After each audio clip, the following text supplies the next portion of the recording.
Well, welcome everybody. Welcome to another edition in our series that we've titled Perspectives on Inclusion and Belonging.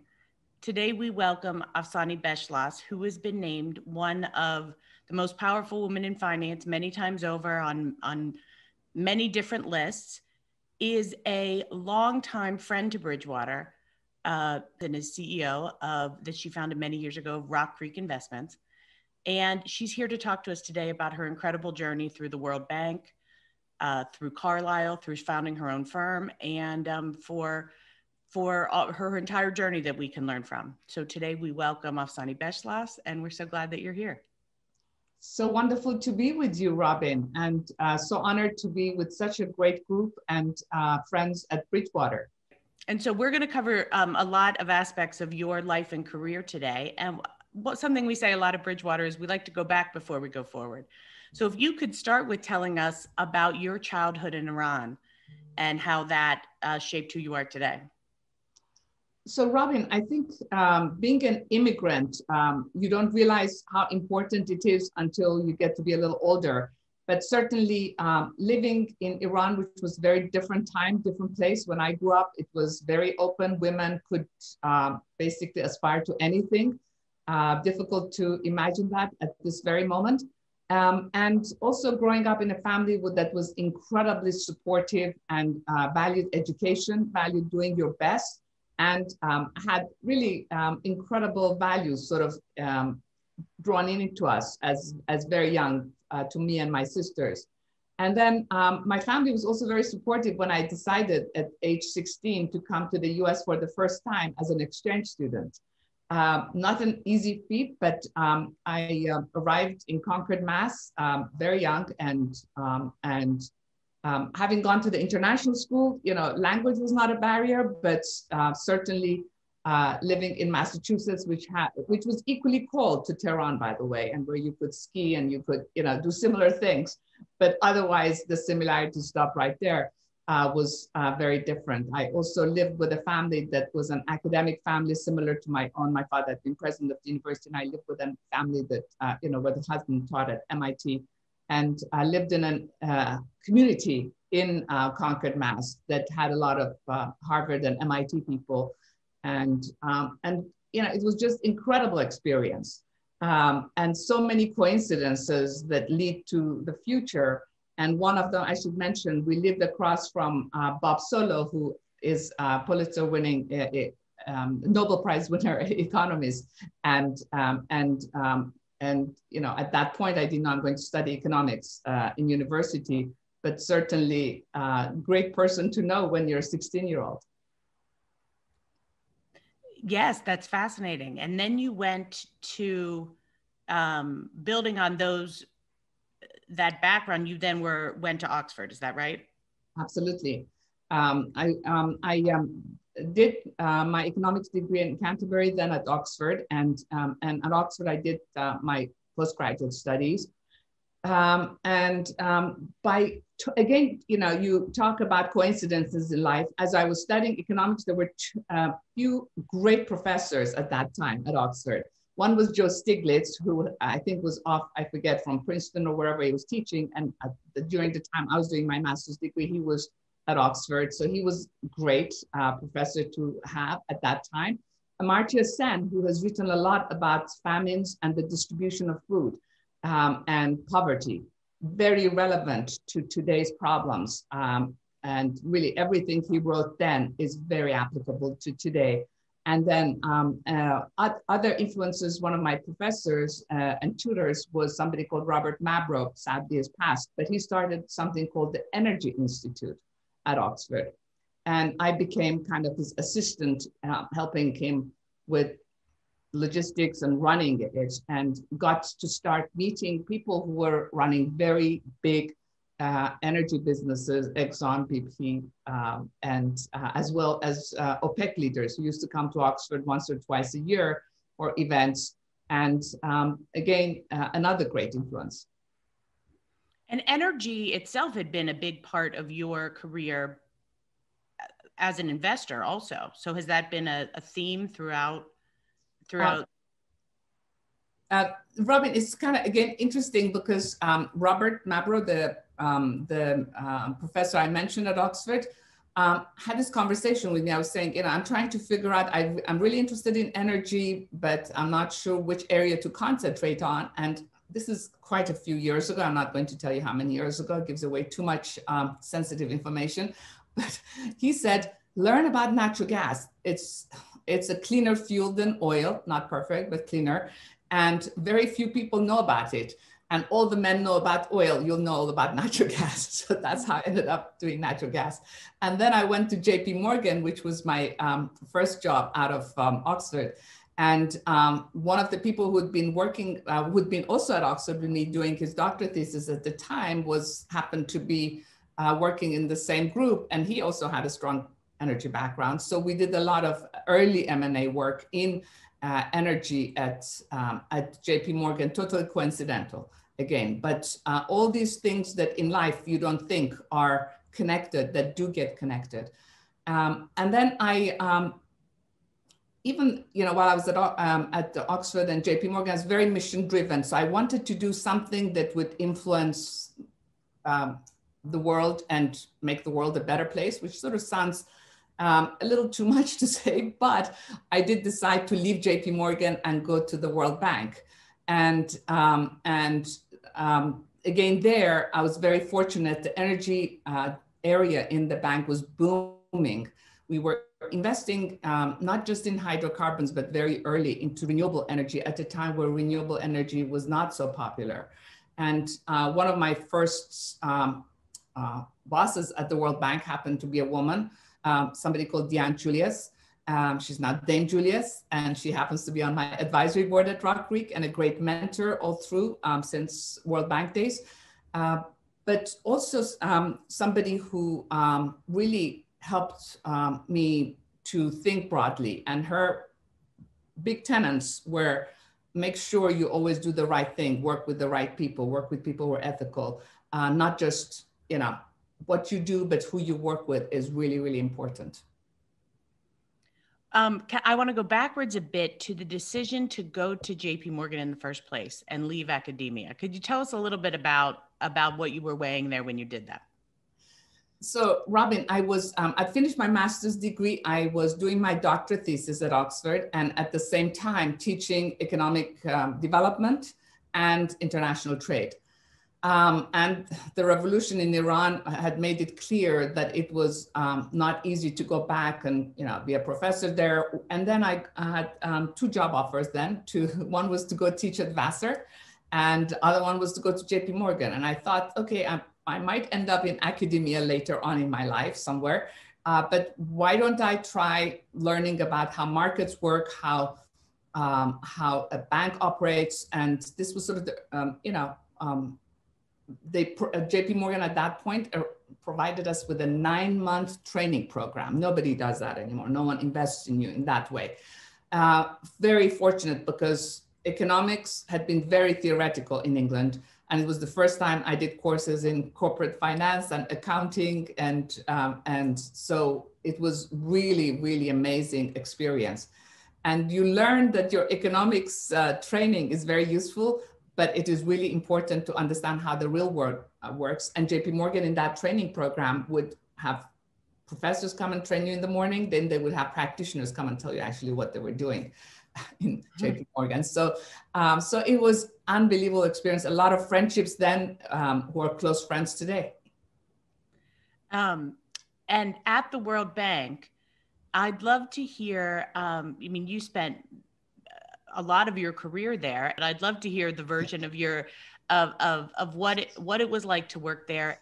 So I had sort of, if you want to divide it up, two careers at the World Bank. One was the energy area. And as I mentioned, I started as a young person there, and thanks to Deanne Julius and many others who were very supportive, I got to eventually lead the energy business at the World Bank, which was also, you know, I also was doing a lot in solar, wind and other renewable energy really early, both policy and investments, and started a natural gas group there, which in a lot of those natural gas teams still are there.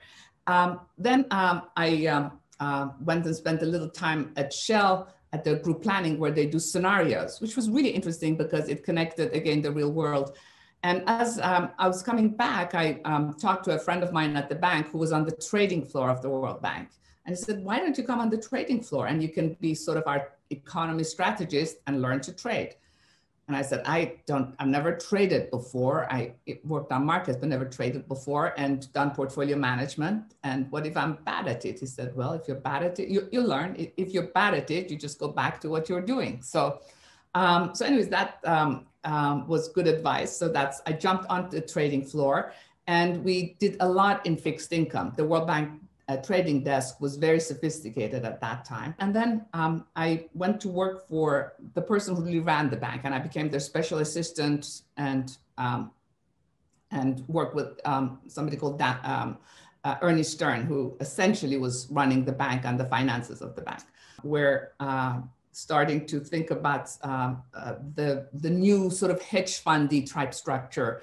And World Bank had been, through its pension fund, investing in early hedge funds, had been early investors in hedge funds, but also on the trading desk where I was trading, we were doing relative value trading without the kind of high leverage that you would do, you do today, or, other hedge funds do. And at the bank, we managed, I think it was more than 100 billion, not just for the World Bank, but also for clients of the World Bank. I wanted to turn next to your decision to go to Carlyle. You were one of the early partners, one of the early partners in the whole organization at a time when there weren't even many women at all in the industry. I'd love to hear about your decision to do that, and then also about what it was like, and what were those rooms were like, what those decision-making choices were like. So again, that ended up being sort of almost, I don't want to say coincidence, but it was not a plan.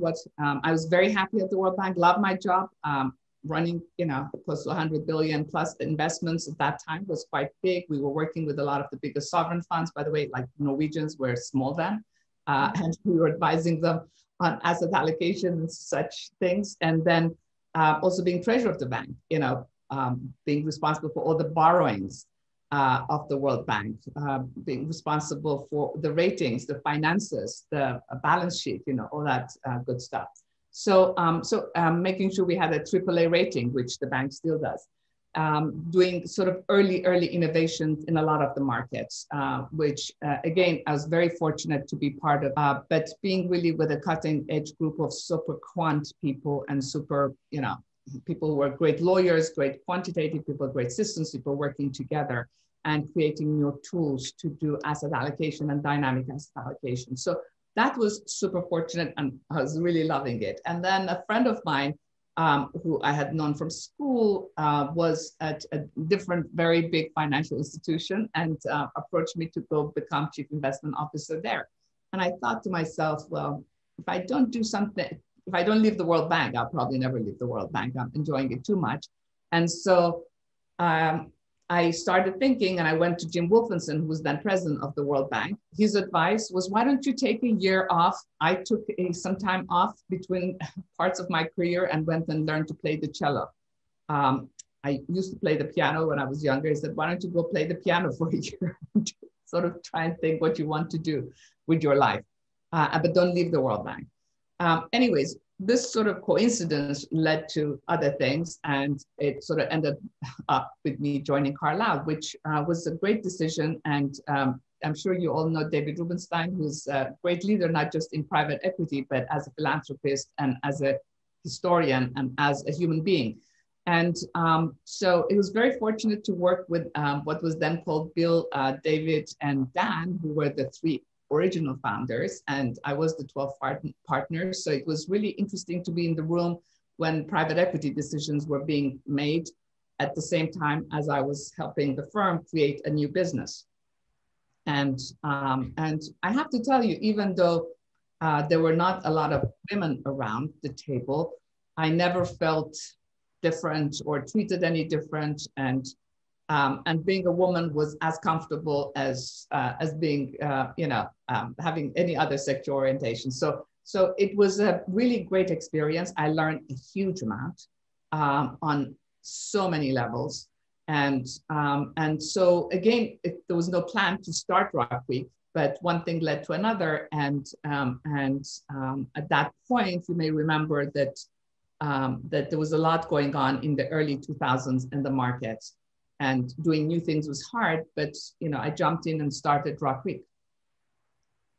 I want to go to RockCreek in a second and spend a lot of dive deep into the business model and the work that you're doing there.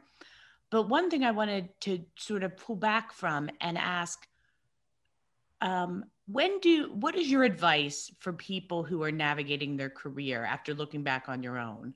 Like what is your advice for people looking for the next right thing and how to make a decision to make the moves like you've made? What advice would you give to those people looking for that? I think, you hear all the stuff about, follow your passion, do the things you're interested in. I really loved energy. I still love energy. I still do a lot of work in energy. I really love finance and the interconnection of those two. And now with all the work we do on climate and clean energy is really, really exciting. And, more broadly on impactful investments. But I think you have to, and I was very fortunate because as I was, while I was at Oxford, I was working with people who were thinking about these things in early times. When I came to the World Bank, in fact, I got recruited into the World Bank by somebody called Andrew Steer. He happens to be now running World Resources Institute, and I'm on his board. He's one of the probably world's most preeminent people in the whole environment and climate areas. And the question then is, when you meet people, try to learn from them and try to, we all have good habits, bad habits, good things we're doing, not so good things we're doing. Try to sort of learn from the people who are around you, whether, some will be more generous, and try to seek the ones who are generous with their time and mentoring to learn more about yourself and what your passions are, and then learn more about the subject area and the technical area, whatever it is.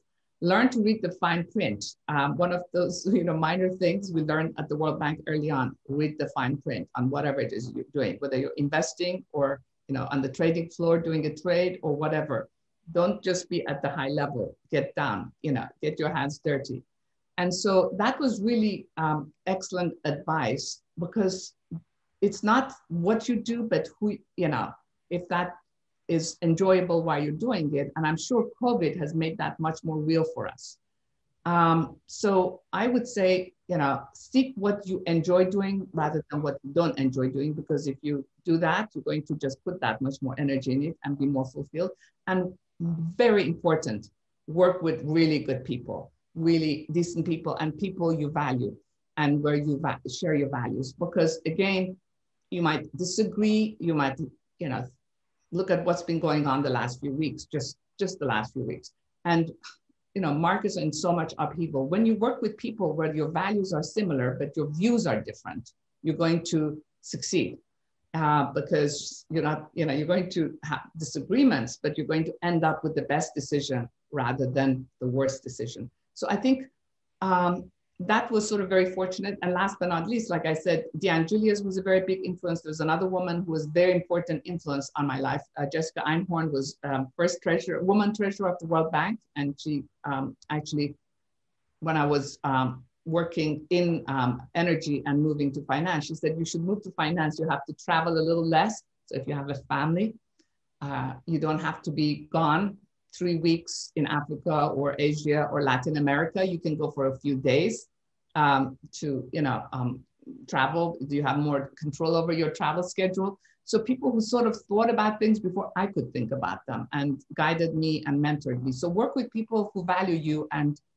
mentor you. So I think all of those things will make a difference in whatever you end up doing. Sorry for this long-winded answer, Robyn. This is great. I'm like, thank goodness we're recording so I don't have to write down all the advice, and because there's so many lessons in there that apply to everybody who's navigating their career. So thank you for that. Thank you. I'd love to turn to RockCreek. Can you describe the business model and what mattered at most when you were forming it? So again, I think what mattered most was, I remember when I was at the World Bank, one of the things that we really loved doing was the idea of a strategic partnership. So we had a lot of partners, and we were partners with our clients. So at the World Bank, we had built this business where we worked with a lot of sovereign funds and central banks and advised them, helped, the Bank of China build their first trading floor. They didn't have a trading floor, believe it or not. Hard to think about that. So we were going to China early days. So there was working with the Norwegians as the Norwegian Oil Fund was started, but they had just a few people. They were trying to think about how they should allocate their assets and how to invest and create benchmarks and simple things like that. Now they are the ones who sort of lead the chart in many ways. So we were very fortunate to be on that front, helping to advise, but also working with some of the most sophisticated people in economics, in finance, in technology. We had an incredibly old relationship with Bloomberg, long before my days. Apparently, World Bank was first user of Bloomberg machines. So apparently, again, according to folklore, Michael Bloomberg came and trained the World Bank staff on how to use the first or second Bloomberg machine. So coming from that environment into RockCreek, the first thing was, how do you create an environment that is very open to new ideas, research-based, but also very focused on what the clients need. And so we started our business creating customized portfolios for our clients. And that could be in alternatives and in private areas, etc. So if you look today, fast forward to today, what does RockCreek do? We have a group of clients who will hire us in 1, 2, 3, often multi-asset class areas, or as their outsourced CIO, where we become their CIO and we allocate across all asset classes. So we have a team that does that. The other part of our business is that we have been, I told you about our long history in ESG. We're very fortunate. So we have some of the leaders really in ESG in RockCreek. And again, when we started the firm, we were not just thinking strategically ESG is going to be popular. But for example, Ken Lay, who also joined RockCreek as Senior Managing Director, was also treasurer of the World Bank. He did the first global bond ever. I'm sure David McCormick and others may remember him from then in David's previous career. And also there were, and Ken did the first green bond at the World Bank before he joined us at RockCreek. We had, I mentioned Deanne Julius, who was my mentor, who had then moved on to be on the board of BP, chief economist at Shell, and also on the boards of Temasek and CIC and many others, but thinking about these topics and energy in general in a very strategic way. Laura Tyson has been on our board and very thoughtful. She was on the board of SASB, as you know, and a great leader both in inclusion, diversity, and ESG. And she's been on our board since day one. So it has been very fortunate. I won't go through every name, but Caroline Atkinson, Ali Theodore-Walla, Sherry Rosoff, Mariam Mashieki. So a lot of people in the firm who have really been working in these areas since day one. So the part of our business that has been, I would say, probably growing the fastest is really working with our clients on creating new products, if you want to call it that, in ESG and sustainability, including Climate Fund, a group of my friends that I work with at the World Bank and IFC who've moved on to other places are coming together to invest in private climate investments. But people with 25 plus years experience, so it's really exciting. A lot of our clients have asked us to create new products for them in impactful investments. So we've been doing that the last few years, and that has been really, really exciting too. Right. You had mentioned when we talked before that ESG and diversity and inclusion were core to your approach. And we're doing it before it was the popular thing to do. And part of that's based on your expertise, but it also sounds like it's part of where you think how to create value. And so I wanted to hear a little bit about that as the mission, or those as sources of value for your investors. Sure. So in terms of taking inclusion, pre-COVID, we started adding up, and we realized we had invested, by the way, more than 19, close to 20 billion in emerging talents. You know, you and I talked about finding new talent all the time, but also 6.5 billion in diverse firms.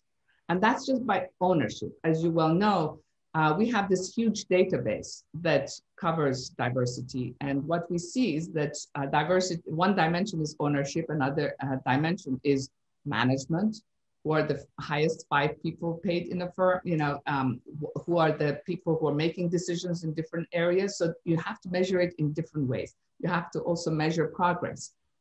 So not only we have invested this huge amount in diversity, which is probably more than most, but also we have done a lot of studies and done white papers with IFC. We did a white paper, and frankly, the results were shocking. We looked at 700 private equity and venture firms, much more data in emerging markets than in the US at the company level, not just the fund level, thanks to IFC. But one, there are more women GPs in emerging markets than in the US. Can you imagine? 20% higher return for gender balanced teams. And those gender balanced teams were much more likely to also invest in entrepreneurs and firms that were likely to have some form of diversity. So these are things that we know anecdotally are true, but this was data over 15 years because IFC requires it, you know, as you talked about, you know, diversity, inclusion, ESG were things that I grew up with, right? Whether I was at Oxford early on, whether I was at the World Bank early on, and now at RockCreek. So I was very fortunate, as I said, that that I happened to have been in those environments. Going back to these areas on ESG also, we were investing in health early, we were investing in education early, financial inclusion, housing affordability. And guess what? During COVID, what you realize, even in last March when the markets collapsed, and since, what are people investing in? Companies that do long distance learning, companies that do telemedicine, you know, some of the new innovations in health. And those have been areas that we had been fortunate to be investing in, thinking, you know, how can you make a long-term impact? And I mean, I truly believe that looking forward, those will continue to be really, really exciting areas. And real sources of value, and where companies and investment teams can make a real difference by getting the best ideas. That's great. Thank you. Absolutely right. I want to change tactics a little bit on looking at RockCreek and ask your advice for anyone who's thinking of starting something from scratch the way you did. What are the lessons that you would share or watch out for that you would share in starting something from nothing? So Robyn, first of all, it is great fun to start something from nothing. 2 is, while the fun part of it is there, just don't forget, you have to do the A to Z. So whenever we interview anyone at RockCreek, the first thing we say is that it doesn't matter whether you're coming in to do this job or that job. We have, you know, we're very fortunate we have Alan Greenspan, who is a senior advisor to RockCreek, who spends a lot. His office is next to mine at RockCreek, and he is in his 90s, and you know, he has had an unbelievable career, but he'll get up and go get his own coffee and go back to his office.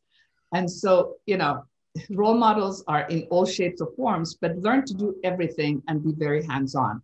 And there's nothing that is below you. And I think it's easily said, hard to actually do, especially for people who work in bigger organizations where work is very segmented. And I think if you want to do your own firm, no matter what it is, the connectivity of the different parts of the work, the workflow, and now there are a lot of much better and fancy terms in terms of product management and workflow development with technology, but you really have to understand the connectivity about the other different parts of your business. 2, I have to tell you, Robyn, I mean, at the time where I decided to start RockCreek, I also, in the very back of my mind, my kids were younger. I have 2 sons, and you know, they were very young at that point. I said, oh, I leave, you know, World Bank, Carlisle, I have more time, more freedom to spend with them. That equation was wrong.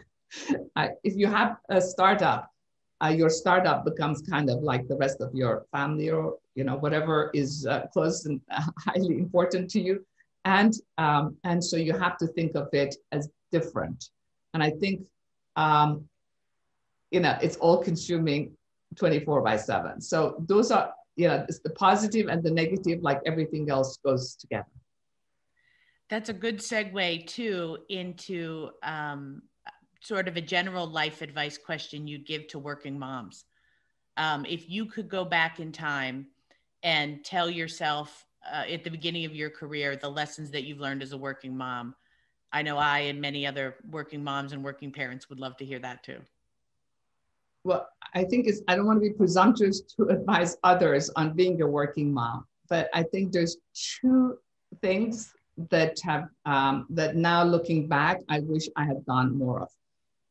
One is all my jobs have involved a lot of travel and being away from home, but I remained very focused on my family during that time. I also had a very supportive family, sort of bigger family nucleus, so that was very fortunate. But looking back now, we're all, and especially post-COVID, were all those trips necessary, So I think you just have to be, for moms today, or dads, same thing, you want to be much more careful. I work with a coach called Marshall Goldsmith, who is really, really thoughtful. And the first thing he'll ask you is, who's going to be around you on your deathbed? It sounds like a morbid question, but actually, what's most important to you and what do you want to, what matters to you? So don't forget those things. And he did that with me one-on-one, and then he did that with our whole team.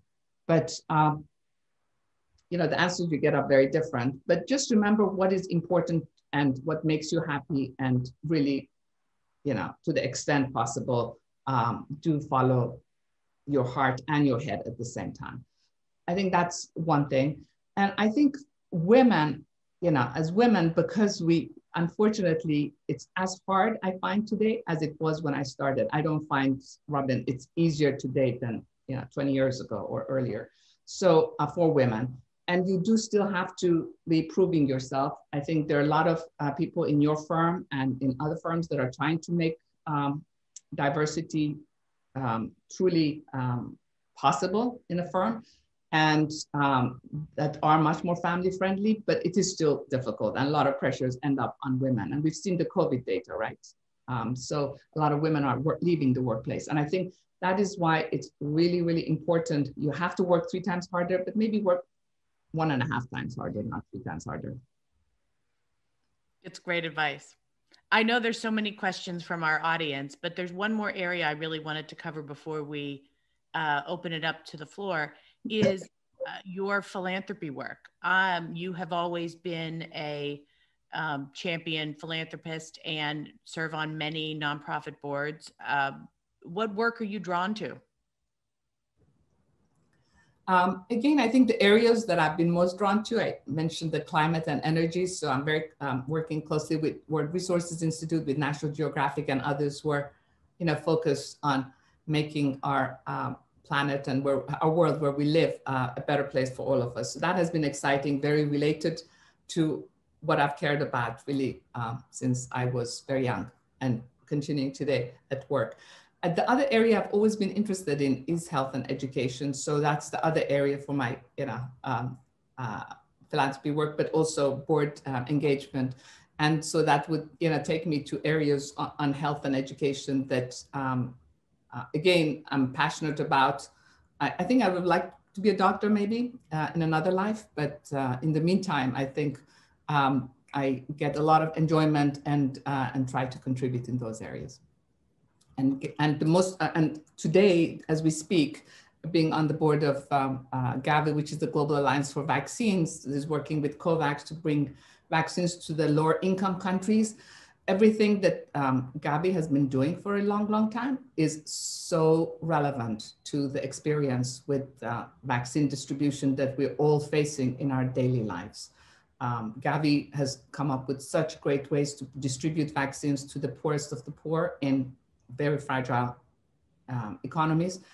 But that experience is very relevant to the US and Europe and the rest of the world right now. Very, right. I can only imagine, thinking about how much work it's been just to get a vaccine appointment for my elderly mother who lives in Pittsburgh, Okay. let alone what it's going to be like to do this for our whole country and world. So that makes sense. What advice would you have for a person thinking about how to find their own purpose or be more involved in the nonprofit world and nonprofit boards? You know, again, getting involved with a nonprofit board, I was working at the World Bank, which is, you know, a giant nonprofit. Even if I worked in areas that had, you know, let's say when I was on the investment area, we were supposed to generate returns. I was issuing bonds for the World Bank. You're supposed to make sure you do that at the lowest cost of the World Bank, et cetera, et cetera. I think the one thing was, again, pure coincidence. When I left at the World Bank, you couldn't really join any boards, for profit or not for profit. But when I left, I joined a board of nonprofit, and I really recommend doing that. It was a real stretch. I mean, I learned so much about and you know, I had worked at the World Bank. Nonetheless, it was a stretch. And then I was on the board of Ford Foundation, which Darren Walker leads now, and is probably one of the most thoughtful, you know, leaders in nonprofit and philanthropy work. You know, he's been talking about the issues of race and inequity in our country for a long time, and a lot of things he's been talking about are finally being talked about more openly in society. So I think boards are a stretch. It's hard to do your day job, to take care of your family and do nonprofit and help others. But I think that the enjoyment you get, the satisfaction you get, the learning you get, the contributions you can make are really, really important, I think, to anyone's life. Thank you.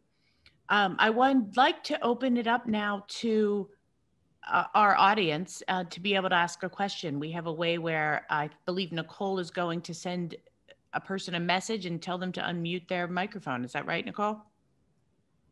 Shadi is our first. Hi, can you guys hear me? Yes. Great.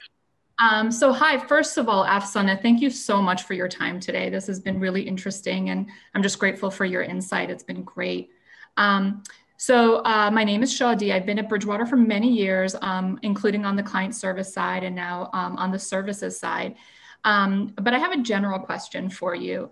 Years ago, I read in one of Shirin Ebadi's like really amazing books about how in the 80s and 90s, she kind of looked around and so many of her friends and colleagues had left Iran.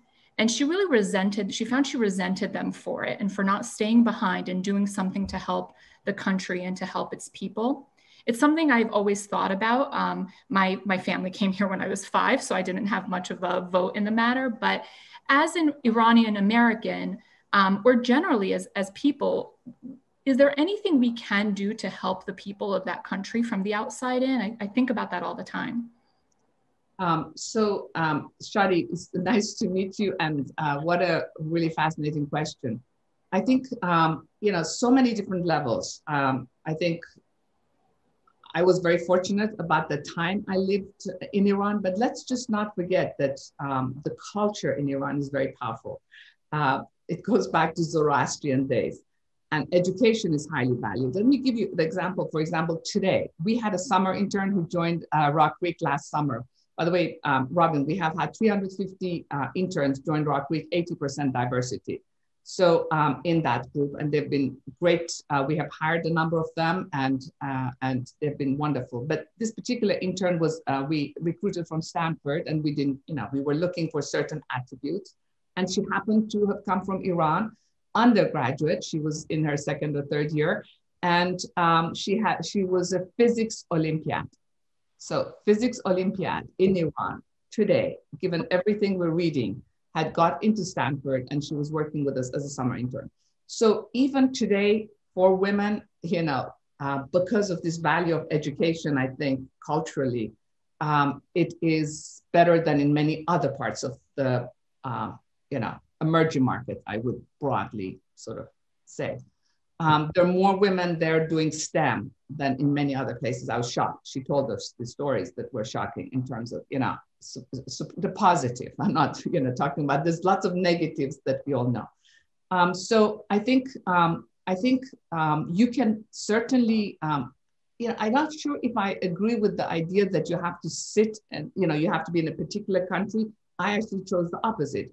I went and worked at the World Bank because I felt that I could contribute to more women and more, people who were living in poverty all over the world, not just the country that I happened to have been born in. And so you can choose your way. You can't say this is right or that is wrong. I think so long as you are helping people who are poor in your community, in your, in the wider world that you are coming across, I think you're doing your job. And I'm still hopeful that thanks to education and thanks to these kinds of women that I have met, maybe there is hope for the future. Thank you so much. I'm hopeful too and optimistic. Thank you, Shadi. Emily O'Connor, let me turn to you next. Hi, well, thank you so much for taking the time to share your thoughts with us this morning. My question is actually on your thoughts on sustainable investing.